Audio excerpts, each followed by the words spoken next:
자녀들아, 아무도 너희를 미혹하지 못하게 하라. 의를 행하는 자는 그의 의로우심과 같이 의롭고 죄를 짓는 자는 마귀에게 속하나니 마귀는 처음부터 범죄함이라. 하나님의 아들이 나타나신 것은 마귀의 일을 멸하려 하심이라. 하나님께로부터 난 자마다 죄를 짓지 아니하나니 이는 하나님의 씨가 그의 속에 거함이요 그도 범죄하지 못하는 것은 하나님께로부터 났음이라. 이러므로 하나님의 자녀들과 마귀의 자녀들이 드러나나니 무릇 의를 행하지 아니하는 자나 또는 그 형제를 사랑하지 아니하는 자는 하나님께 속하지 아니하니라. 우리는 서로 사랑할지니 이는 너희가 처음부터 들은 소식이라. 가인같이 하지 말라. 그는 악한 자에게 속하여 그 아우를 죽였으니 어떤 이유로 죽였느냐? 자기의 행위는 악하고 그의 아우의 행위는 의로움이라. 요한일서 3장은 계속해서 하나님의 자녀가 누구이고 또 마귀에게 속한 자, 마귀의 자녀가 누구인지를 우리에게 분명하게 보여줍니다.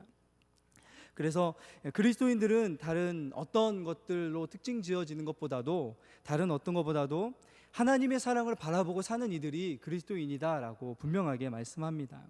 그분이 예수 그리스도를 통해서 우리에게 과거에 얼마나 큰 사랑을 베푸셨는지를 바라볼 수 있는 사람, 그리고 지금 그 크신 사랑으로 우리를 함께 해주시는 그 놀라운 사랑이 어떠한지를 고백할 수 있는 사람, 그리고 험난한 또 험악한 세상 속에서 비록 힘들고 어렵지만 장래에 주님께서 오시는 그날, 우리가 주님을 만나는 그날 우리에게 얼마나 놀라운 소망이 우리에게 예비되어 있는지를 기대하면서 살아가는 그 사람이 바로 그리스도인이다라고 요한 1서에서는 이야기합니다. 그래서 그리스도인들의 가장 큰 특징은 그 사랑을 아는 자라면, 사랑을 볼 수 있는 자라면 예수 그리스도처럼, 우리에게 사랑을 베푸신 그 예수 그리스도처럼 깨끗하게 자기 자신을 만들어가는 이가 그리스도인이다라고 우리에게 말씀해 줍니다.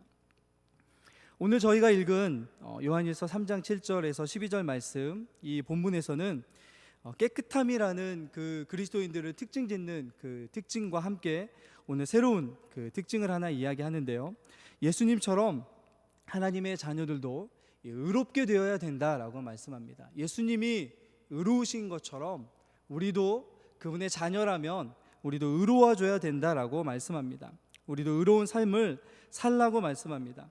의로운 삶을 사는 사람들의 그 특징, 의로운 삶이 나타나는 모습이 바로 이것이 바로 우리가 하나님의 자녀된 그 증거이고 또 그게 하나님께 속한 자임을 드러낼 수 있는 그런 증거다라고 말씀해 줍니다. 사실 깨끗하게 사는 삶, 또 의롭게 사는 삶은 그리스도인들이 당연하게 이렇게 살 수 있는 그런 삶인 것처럼 보입니다. 그럼에도 불구하고 사도 요한은 계속해서 깨끗하게 살아라, 의롭게 살아라 라고 반복해서 말씀하고 있습니다. 반복해서 말씀하는 데는 이유가 있습니다. 제가 요한일서 서론에 그 해당되는 부분에서 말씀을 전할 때 이 사도 요한이 목회하던 이 시대에 이 영지주의라는 이단들이 교회 안에 들어와서 교회를 혼란스럽게 했다라는 말씀을 한 적이 있었습니다. 양의 탈을 쓰고 들어와 성도들을 공격하는 이리처럼 성도들을 굉장히 혼란스럽게 만들었던 이단이었습니다. 그런데 사도 요한 당시에 활동했던 이 영지주의 이단들이 주장하는 그 두 가지의 큰 맥락이 있었습니다. 첫 번째, 그 영지주의자들이 주장했던 것은 이런 거였습니다. 영적인 지식을 통해서 다른 이들이 얻지 못하는 영적인 어떤 선별된 지식, 고차원적인 지식을 얻음을 통해서 구원을 받는다라고 이야기했는데요, 그 영적인 지식을 깨달은 자들은 이제 그 영적인 지식 때문에 사소한 죄에 굴복하지 않을 수 있다라고 하는, 더 이상 죄를 짓지 않는 사람이 되었다라고 하는 그러한 잘못된 교훈을 교회 안에 퍼뜨렸습니다. 그런데 또 이와 함께 또 다른 한쪽에서는 이렇게 영지주의자들이 주장했습니다.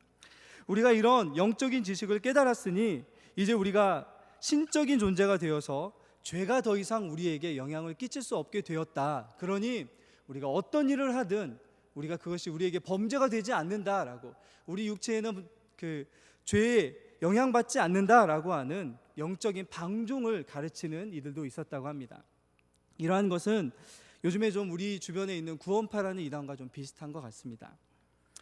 그들은 구원받은 사람은 한마디로 이야기하면 죄와 상관없이 살아갈 수 있다라고 이야기했던 것이죠. 그런데 여러분, 이 가르침 때문에 이상하게도 당시의 교회 성도들이 많이 혼란을 겪었습니다. 그래서 우리가 2장 3장을 계속해서 살펴보는 요한일서 이 말씀 속에서는 그리스도인들도 죄를 저지를 수 있다. 그렇지만 그리스도인들의 가장 큰 특징은 지속적으로 그 죄를 범하지 않는 것이다라고 이야기합니다. 그리스도인이 어떻게, 성령이 내주하시는 그리스도인이 어떻게 그 죄를 지속적으로 회개하지 않고 저지를 수 있겠느냐라고 하는 말씀을 2장에서 또 3장 초반분에 우리에게 말씀하고 있습니다. 그리고 오늘 이제 깨끗하게 하는 삶, 또 의로운 삶에 대해서 이야기하면서 사도 요한은 우리에게 이 영주주의 이단과 같은 그런 잘못된 교훈에게 미혹되지 마라라고 말씀하고 있습니다. 우리 7절 말씀을 다시 한번 읽어볼까요? 7절입니다. 같이 한번 읽겠습니다. 시작. 자녀들아, 아무도 너희를 미혹하지 못하게 하라. 의를 행하는 자는 그의 의로우심과 같이 의롭고 라고 되어 있습니다. 오늘 말씀에서 사도 요한이 성도들에게 경고하는 미혹하지 못하게 하라라고 하는 이 권면은, 미혹하다라는 뜻은 바른 길을 가다가 이게 벗어나게 만드는 일을 이야기합니다. 누군가가 바른 길을 가고 있는데 다른 사람이 와서 그 사람을 옆으로 끄집어내거나 다른 길을 알려줘서 잘못된 길로 가게 만드는 것을 미혹하다라고 하는 그러한 뜻입니다. 여러분, 지금 기독교 방송 CBS에서 방영하는 시리즈물 중에 신천지에 빠진 사람들이라는 방송이 되고 있습니다. 연속물로 아마 8편에 걸쳐서 방송된다고 합니다. 저도 오늘 말씀을 준비하면서 잠시 1편을 좀 이렇게 자세하게는 보지 못했지만 이렇게 살펴보았습니다. 미혹받은 사람들이 얼마나 이렇게 벗어나기 힘든지를 너무나 잘 보여줬습니다. 이 CBS 신천지에 빠진 사람들이 방영된 이후에 이것에 대한 사회적인 반향이 굉장히 컸던 것 같습니다. 인터넷에 이것에 대한 검색 순위가 막 상위권에 올라갔고요. 여기저기 인터넷 신문에서도 굉장히 주요한 기사로 다루는 것을 보았습니다. 신천지라는 이단들이 성도들을 어떻게 미혹하고 또 정통 신앙에서 미혹하기 위해서 어떻게 교묘하고 악랄한 술수를 써서 성도들을 미혹하려고 하는지가 잘 드러나고 있는 것 같습니다. 여러분도 꼭 보셨으면 좋겠습니다.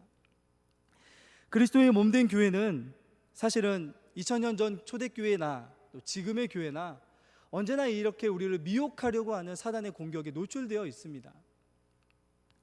그런데 오늘 사도 요한은 이 영주주의 미혹에 대해서 무엇이라고 말씀하고 있습니까? 미혹하는 것에 대해서 아무도 너희를 미혹하지 못하게 하라라고 말하고 있습니다. 그 어떤 이야기로도 우리를 미혹하지 못하도록 우리가 스스로 조심하고 막아내야 된다라고 합니다. 우리에게 이런 미혹을 당하지 않을 수 있는 능력을 우리 스스로 기르라는 것이죠. 부지런히 진리를 연구하고 배워야 합니다.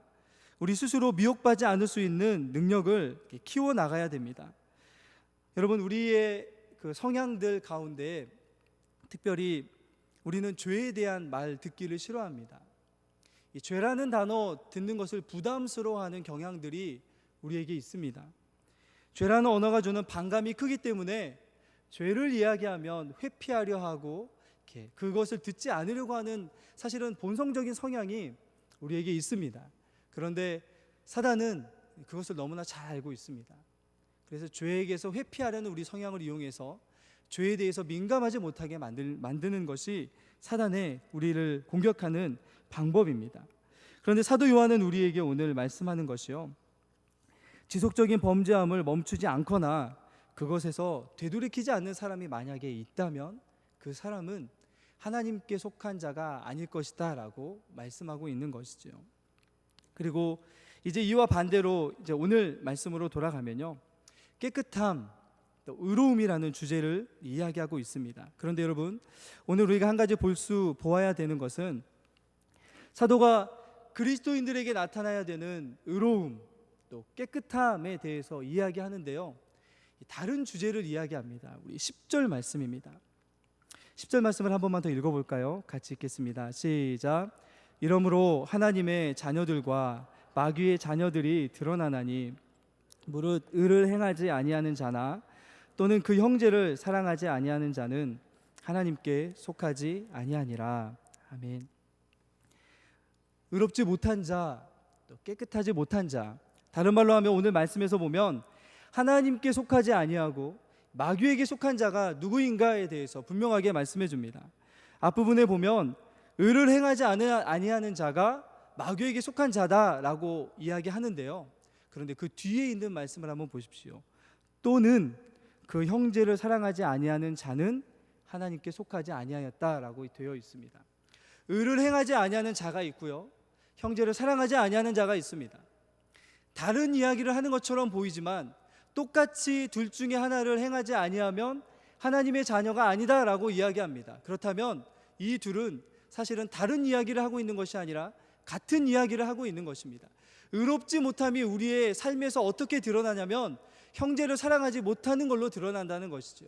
우리가 의로워야 되는데 예수님처럼 의롭게 되라고 그리스도인들에게 이야기하는데 그 의롭지 못함이 우리의 삶에서 하나님의 혹시나 자녀가 아닌 자들의 삶으로 어떻게 드러나냐면 그것이 바로 형제를 사랑하지 아니하는 것으로 드러난다는 말씀입니다. 두 가지를 동일하게 보고 있는 것이죠. 다른 말이 아니다라고 이야기하고 있습니다. 같은 비중이라는 것이죠. 의를 행하지 않는 자는 결국에는 형제를 사랑하지 않는 자라고 사도 요한은 우리에게 말씀하고 있습니다. 사랑하는 성도 여러분, 오늘 이것에 대해서 이야기하면서 사도 요한은 11절 말씀을 우리에게 해주고 있습니다. 11절을 보시면 우리는 서로 사랑할지니 이는 너희가 처음부터 들은 소식이다 라고 말씀합니다. 우리에게 예수님께서 이 땅에 오셔서 처음 원래 가장 중요하게 이야기해주고 싶으셨던 그 말씀이 바로 무엇이냐면 서로 사랑하라는 것이었습니다. 예수님께서 제자들에게 하셨던 그 말씀, 제자들 요한이 기억하는 그 말씀은 서로 사랑이었습니다. 그리고 그 제자들로부터 복음을 전해들은 초대교회 성도들도 사랑에 대해서 들었습니다. 하나님은 사랑이시니 너희도 서로 사랑하라라는 말씀이었습니다. 이것이 처음부터 들은 소식이라고 이야기합니다. 원래 이야기하고 싶었던 이야기라고 말씀하고 있는 것이죠. 예수님께서 이 땅에 오셔서 우리에게 정말 하시고 싶었던 그 말씀이 바로 서로 사랑하라는 그 말씀을 우리에게 다시 한번 확인시켜주고 반복해서 우리에게 기억나게 하고 있습니다. 우리는 구약에서 하나님께서 출애굽한 이스라엘 백성들에게 하신 말씀을 기억합니다. 레위기 11장에서 보면 내가 거룩하니 너희도 거룩하라 라는 말씀 아마 잘 아실 것입니다. 그런데 이 말씀이 신약에 와서는 내가 너희를 사랑하니 너희도 서로 사랑하라는 말씀으로 이루어집니다. 하나님께서 우리에게 대한 그 거룩하심을 무엇으로 드러내셨냐면 사랑으로 드러내셨습니다. 그리고 이제 우리의 의로움, 우리의 삶의 거룩도 사랑을 통해서 드러내라는 것이죠. 우리가 그리스도인이라면, 우리가 하나님의 자녀라면 우리의 삶 속에서 당연히 그 의로움, 깨끗함, 그리고 서로 사랑이 하나인 것처럼 동일하게 나타날 것이라고 우리에게 말씀해 주고 있습니다. 부디 우리의 삶 속에 이 의로움, 그 열매인 사랑이 날마다 나타날 수 있기를 예수 그리스도 이름으로 간절히 축원합니다. 그런데 여러분, 반대로 하나님께 속하지 아니하는 자들을 붙잡고 있는 마귀는 어떠한 자라고 오늘 말씀하고 있습니까? 8절을 보실까요? 8절을 보시면 죄를 짓는 자는 마귀에게 속하나니 마귀는 어떠한 자라고요? 처음부터 범죄한 자라고요. 처음부터 범죄한 자가 바로 마귀입니다. 그래서 그에게 속한 이들은 의로운 일을 생각할 능력도 없고 그리고 계속해서 죄를 짓게 됩니다. 그런데 여러분, 오늘 우리가 잘 알기는 그 마귀의 일, 죄짓게 만드는 그 일을 멸하러 예수님께서 이 땅에 오셨습니다. 처음부터 범죄한, 특별히 자신만을 사랑하도록 만들어버린 마귀의 일을 멸하러 예수님께서 이 땅에 오셨습니다. 그리고 예수님께서는 자기만을 사랑하고 자기의 유익만을 위해서 살아가던 세상 사람들, 세상에 속하였던 이들에게 이제 하나님의 자녀되는 은혜를 주시고 그 자녀된 자들에게 이제 너희는 자기만을 사랑하는 자들로 부름받은 자들이 아니라 서로 사랑하도록 부름받은 자들이다라고 분명하게 말씀해 주십니다. 그분이 우리에게 사랑을 보여주셨습니다. 그리고 그분께 속한 그리스도인들의 가장 큰 특징, 그것은 바로 서로 사랑하는 것입니다. 사랑이 없는 세상에 사랑을 드러내시기 위해서 예수님께서는 이 땅에 오셨습니다. 우리 자신들을 한번 생각해 보십시오. 우리는 원래 스스로 사랑할 수 없는 이들이었습니다. 스스로 죄를 멸할 수 없었던 이들이었습니다. 우리 자신만을 사랑하는 자기 사랑에 빠져서 헤어나올 수 없었던 이들이었습니다. 우리의 능력은 스스로 우리를 붙들고 있는 자기 사랑이라는 그런 결박과 속박을 스스로 끊어낼 수 없는 그런 약한 자들이었습니다. 그런데 그러한 자기 사랑에서 예수님은 우리를 멸하여 주셨습니다. 오늘 마귀의 일을 멸하러 오셨다라고 하시는 예수님의 사역은, 이 멸하다라는 말은 해방시켜주다, 해체시켜서 자유롭게 해주다, 거기에서 벗어나게 해주다, 풀어주다, 그 결박을 깨뜨려주다라는 말입니다. 우리 스스로만을 사랑했던 그러한 삶에서 우리들을 깨뜨려 주시고 해방시켜 주신 그 일을 예수님께서 해 주셨다는 말이죠. 주님께서는 이러한 마귀의 일을 풀어주셨습니다. 그런데 오늘 그러한 사랑을 받은 하나님의 자녀가 되는 우리들에게 삶의 증거로 나타나는 의로움, 또 깨끗함, 그것은 바로 형제를 사랑하는 서로 사랑으로 나타난다라고 사도 요한이 우리에게 말씀해주고 있는 것이죠. 우리의 삶에서 자연스럽게 드러나는 의와 깨끗함이 바로 서로 사랑이라고 말씀해줍니다. 여러분, 교회가 누리는 큰 영광들이 있습니다. 교회가 누릴 수 있는 큰 능력들이 있습니다. 이번 주일날 오후 예배 설교를 들었던 분들은 아마 이것에 대해서 자세히 아마 잘 들었을 것이라고 생각합니다. 그런데 여러분, 교회가 보여줄 수 있는 영광, 또 우리가 성도 되었을 때 우리가 성도됨으로 누릴 수 있고 또 보여줄 수 있는 영광이 있습니다. 그것은 우리의 삶에서 예수 그리스도의 성품이 드러나는 것입니다. 우리의 삶에서 예수 그리스도의 모습이 나타나는 것입니다. 우리의 삶에서 예수 그리스도의 향기가 나타나는 것입니다. 이전에 안목의 정욕과 육신의 정욕과 이생의 자랑에만 얽매여 있던 우리에게서 예수 그리스도의 희생적이고 자기 자신의 것들을 포기하고 하나님의 말씀에 순종하기 위해서 자기 자신을 내려놓는 그런 사랑의 향기들이 우리에게서 드러나는 것 자체가 바로 우리에게는 영광이고, 우리가 누릴 수 없는, 감히 생각할 수 없는 그런 우리 성도됨의 복임을 여러분 꼭 기억하시는 여러분 되시기를 간절히 소망합니다. 이것이 영광입니다. 다른 어떤 많은 능력들이 나타나는 것이 아니라 우리 같은 죄되었던 우리 안에서 예수 그리스도의 성품들이 나타나는 것이 바로 교회의 영광이라는 것이죠. 성도의 영광스러움입니다. 그래서 사도 베드로는 우리에게 이렇게 말씀해 줍니다. 교회를 향해서 베드로후서 1장 3절에서 4절 말씀에서 이렇게 우리에게 이야기하는데요, 하나님께서 그의 신기한 능력으로 생명과 경건에 속한 모든 것을 이미 교회에 주셨다고 말씀합니다. 생명과 경건에 속한 모든 것을 이미 우리에게 주신 것입니다. 우리는 그것을 누리며 살아가는 것이죠. 그런데 그것이 우리 안에서 어떻게 나타나냐면요, 생명과 경건에 속한 모든 것들이 우리의 삶에서 어떻게 드러나냐면요, 우리가 정욕 때문에 세상에서 썩어질 것을 피하는 삶을 통해서 우리 안에 있는 생명과 경건함이 드러나도록 하나님께서 만들어 주셨습니다. 우리의 정욕 때문에 세상에서 우리는 썩어질 삶을 살았습니다. 우리가 산 삶의 열매 모든 것들이 썩어질 것들밖에 우리는 열매 맺지 못하는 그런 사람들이었습니다. 그런데 그것을 피할 수 있는 삶으로 우리를 데려가셨습니다. 우리를 바른 길로 인도하신 것이죠. 그리고 베드로 사도가 우리에게 무엇이라고 말씀하시냐면요, 우리가 이제는 신성한 성품에 참여하는 자가 되었다라고 말씀합니다. 예수 그리스도의 성품을 우리가 참여할 수 있는 자가 되었다라고 말씀합니다. 우리에게서 이제 우리의 본성이 자기 사랑적이고 우리 육신의 정욕에 얽매여 있던 우리의 본성이 바뀌어진 것이죠.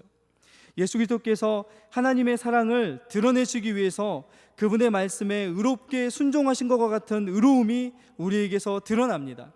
우리의 정욕에 얽매여서 썩어질 그것을 위해서만 살아갔던 그런 삶에서 우리 자신들을 깨끗하게 하는 우리의 본성의 변화가 우리에게서 이미 일어났습니다.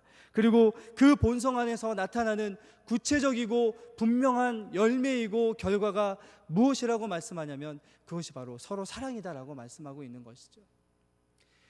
우리가 하나님의 자녀되었다라는 증거가, 우리의 본성이 변화되었다라는 증거가 바로 서로 사랑이라는 것을 통해서 드러나게 된다라고 말씀합니다. 그래서 우리가 만약에 내가 그리스도인이다 라고 말하는데 내게는 사랑이 없어, 나는 사랑할 줄 몰라, 난 형제를 사랑하지 못해 라고 이야기한다면 무엇이라고 우리가 그것을 판단할 수 있을까요? 여러분, 우리는 이미 존재의 본질과 본성이 바뀌어진 이들입니다. 이전에 우리는 마귀와 관계하던 이였습니다. 그래서 마귀의 성품들을 닮았던 이들이었죠. 그런데 이제는 우리는 생명과 사랑의 하나님과 관계하고 그분과 교제하고 사실은 그분과 연합된 존재입니다. 그래서 우리에게는 그분의 사랑이 나타날 수밖에 없습니다. 그분의 성품이 우리에게서 드러날 수밖에 없습니다. 다른 말로 한다면 바로 이것이 바로 하나님의 영광이 우리에게서 비추어서 나타나는 그러한 모습인 것이죠. 여러분, 우리 교회를 들어오시다 보면 그 정문 그쪽에 간판이 있을 것입니다. 혹시 보시지요? 무엇이라고 적혀 있는지 혹시 아십니까? 하얀색 간판에 우리 그 건물에 보면 전주 서문교회라고 적혀 있죠. 세상에 많은 가게들도 간판을 달고 있습니다. 그렇죠? 많은 가게들이 그 밤에도 휘황찬란하게 그 불을 밝히면서 그 가게가 무슨 가게인지를 밝혀내고 드러냅니다. 어떤 가게인지를 간판을 통해서 알 수 있습니다. 무엇을 파는 가게인지 간판을 통해서 알 수 있습니다. 그렇다면 여러분, 수많은 세상의 사람들이 전주 서문교회 간판을 보고 우리 교회를 어떤 교회라고 생각할까요? 우리 교회도 간판이 있습니다. 우리 교회를 통해서 세상 사람들이 우리 교회를 통해서 무엇을 얻을 수 있을 것이라고 그 간판을 보고 생각할 수 있을까요? 과연 사랑을 생각할 수 있을까요? 저는 그렇게 될 수 있기를 간절히 소망합니다. 우리 간판을 보고요, 십자가가 아니어도 우리 전주 서문교회라는 간판을 보고 세상의 수많은 사람들이 저곳에 가면 변화된 본성을 가진 사람들이 나타내는 세상과 다른 사랑이 있어, 저곳에는 우리가 말로만 듣던 그 예수 그리스도를 닮은 사람들이 저곳에 있어, 본성적으로 변화되어 예수 그리스도의 사랑을 위해서 자기 자신들을 내려놓고 희생하며 섬기며 서로 사랑하는 사람들이 저곳에 있어 라고 하는 그러한 고백이 우리 교회 간판을 보고 있을 수 있기를 간절히 소망합니다. 우리의 소속이 어디인지가 드러나는 것이죠. 우리가 세상에 속한 공동체가 아니라 하나님의 사랑에 속하여 있고 하나님 나라에 속하여 있는 그것을 우리가 보여지고 걸고 있는 간판을 통해서만으로도 알 수 있는 그런 공동체가 바로 교회여야 되는 것이죠. 회복되어야 되고 채워져야 되는 것이 바로 이 교회 안에 채워져야 되는 사랑일 것입니다. 우리의 본성이 되어져야 될 것입니다. 오늘 여러분, 사도 요한은 우리에게 분명하게 이야기합니다. 우리가 하나님의 자녀라면 하나님의 자녀됨이 분명하게 드러날 것이다 라고 이야기합니다. 우리가 만약에, 죄송하지만 만약에 아직도 하나님의 자녀의 그 속에 하나님께 속하지 않는 자라면, 그렇다면 하나님께 속하지 않은 증거가 그 삶에서 분명하게 드러날 것이다 라고 이야기합니다. 그리고 오늘 여러분, 그 예로 창세기 4장에 나오는 한 사람에 대해서 이야기합니다. 우리 12절 말씀인데요, 우리 12절 말씀을 같이 읽겠습니다. 같이 읽겠습니다. 시작. 가인과 같이 하지 말라.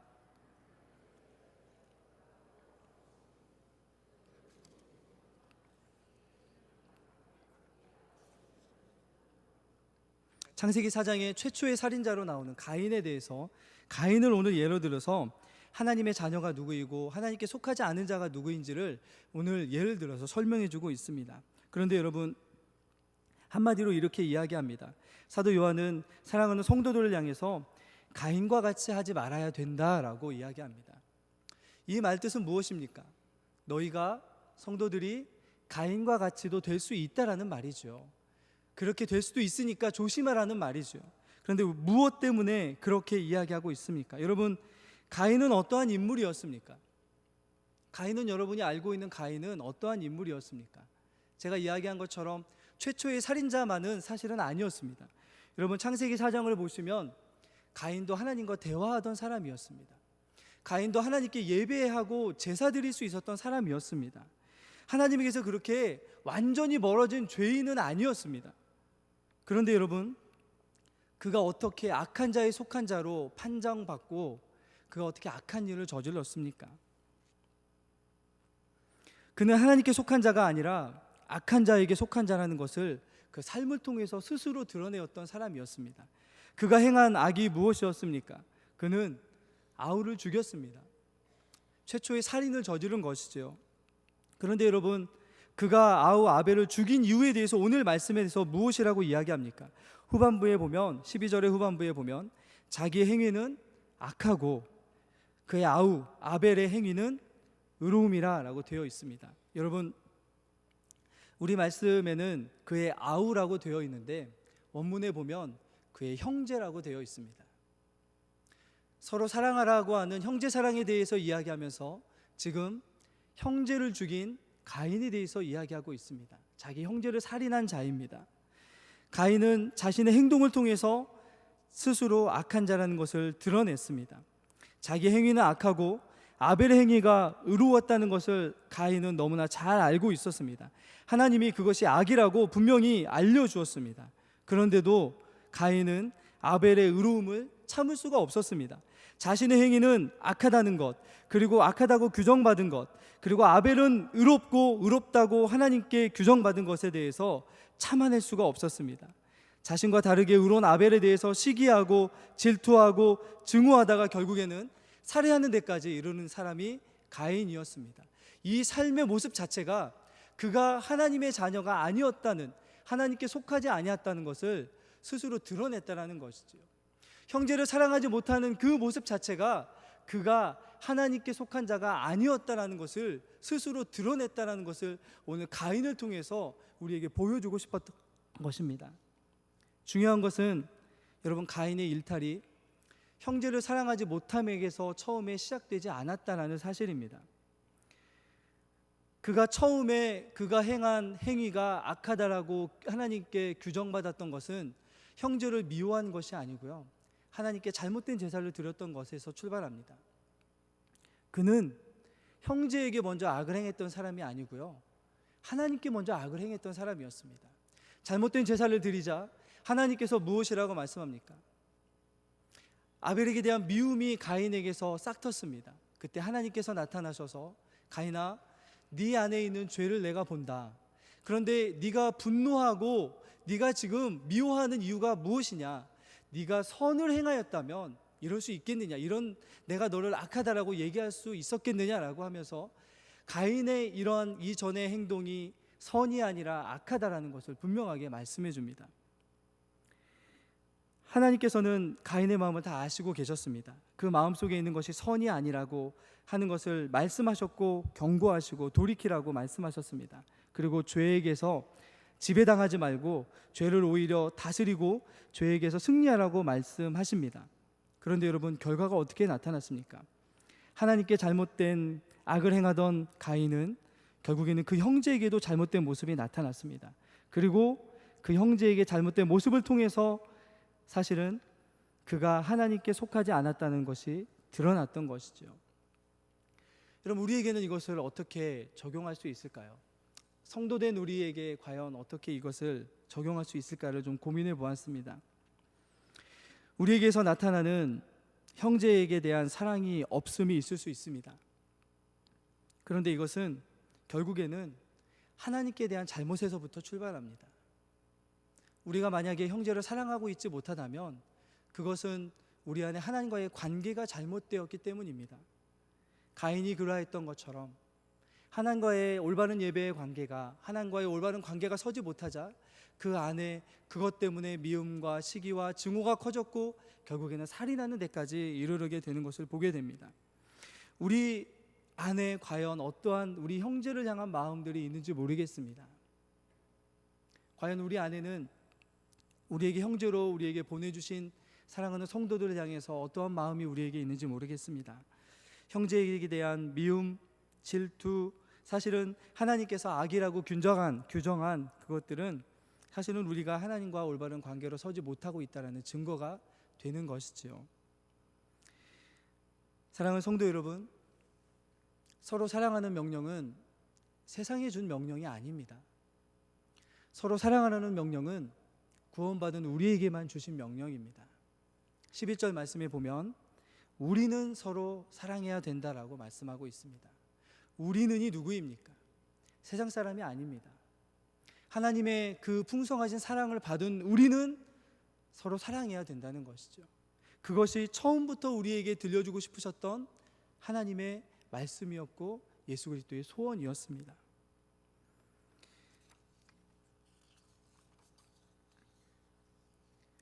우리 교회 안에 과연 이렇게 형제를 사랑함으로 드러나는 의로움, 서로의 의를 칭찬하고 격려하고 사랑으로 서로 연합되는 모습이 있는지 모르겠습니다. 여러분, 우리는 사랑을 보여주는 모델이 되어야 할 것입니다. 사랑을 만들어내는 공장이 되어야 되고, 사랑으로 하나 되는 것을 보여줄 수 있는 학교처럼 되어야 되고, 사랑을 치유할 수 있는, 사랑으로 치유할 수 있는 병원처럼 되어야 되고요, 사랑으로 새로운 영혼을 낳을 수 있는 가정처럼 되어야 될 것입니다. 주님은 교회를 그 목적을 위해서 세워주신 것이죠. 그래서 수많은 이들이 전주 서문교회 간판을 볼 때 그것을 떠올릴 수 있어야 되겠지요. 사랑이라는 단어가 떠올라야 될 것입니다. 형제 사랑이 아무것도 아닌 것처럼 폄하하지 마시기 바랍니다. 형제를 사랑하지 못하는 것을 하지 못하면서도 우리가 그것이 죄가 아닌 것처럼, 아무것도 아닌 것처럼 그저 잠시 미워할 수도 있지, 그렇게 하찮은 것으로 생각하지 마시기 바랍니다.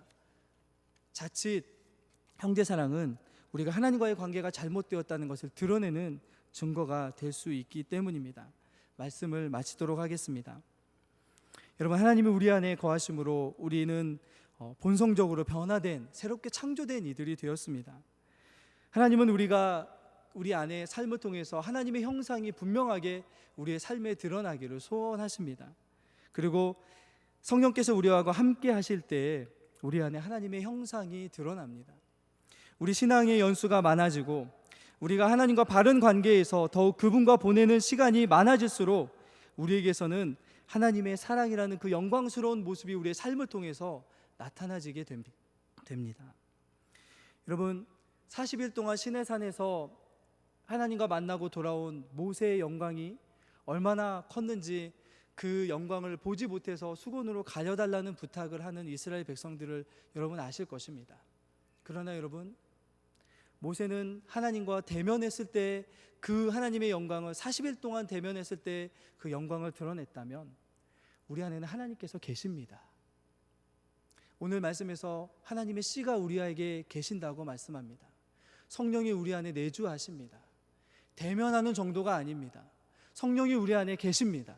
그렇다면 모세가 40일 동안 그 잠깐 순간에 하나님과 대면했을 때 드러났던 그 찬란한 영광보다 우리 안에 계시는 성령의 그 영광이 우리에게서는 더 크게 나타날 것입니다. 여러분, 우리의 삶을 한번 되돌아보았으면 좋겠습니다. 우리의 삶에 그 영광이 드러나고 있습니까? 우리의 교회 안에 그 영광이 드러나고 있습니까? 이 땅에 교회를 세워주신 목적, 교회만이 보여줄 수 있는 그 영광, 서로 사랑하라는 그 말씀이 드러날 때 그 영광이 우리 안에 온전히 나타나고 있다고 우리는 이야기할 수 있을 것입니다. 내 안에 그리스도께서 사시는 그 증거, 그리고 내 안에 그리스도께서 사시는 그 이유, 그것은 바로 이 사랑입니다. 서로 사랑하라고 하신, 우리에게 사랑하라고 형제를 보내주신 그 사랑에 우리가 온전히 서고, 그것을 통해서 우리가 그리스도께 속한 자녀로서 의롭고 깨끗하게 살아가는 하나님의 자녀의 삶을 증거할 수 있는, 확정할 수 있는 저와 여러분들 되시기를 예수 그리스도의 이름으로 간절히 축원합니다.